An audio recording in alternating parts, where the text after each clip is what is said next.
In Professor RJ Starr's latest essay, The Psychopathy of the Pack, Why We Blame Entire Groups for One Person's Action, he explains the psychology behind blaming an entire group of people for the actions of one.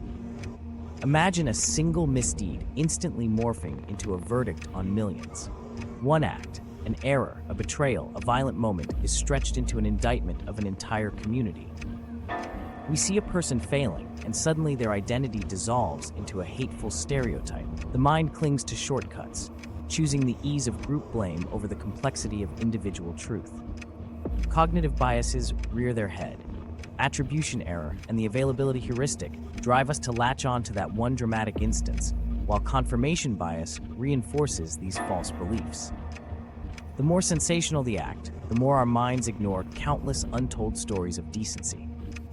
In our rush for certainty, the human urge to simplify transforms an isolated incident into a caricature of an entire group. Fueling this distortion are raw emotions. Fear grips in uncertain times, and anger seeks fast answers. Blaming an entire group grants the illusion of control, turning a confusing, unpredictable world into a neatly labeled enemy. It is a narrative that soothes frightened minds, even as it erodes empathy and obscures individuality. When one misstep becomes a symbol for all, the price is paid in fractured communities and deep-seated prejudice. The cultural machinery behind this process is relentless. Media, political rhetoric, and historical echoes ensure that stereotypes persist, each instance feeding the next.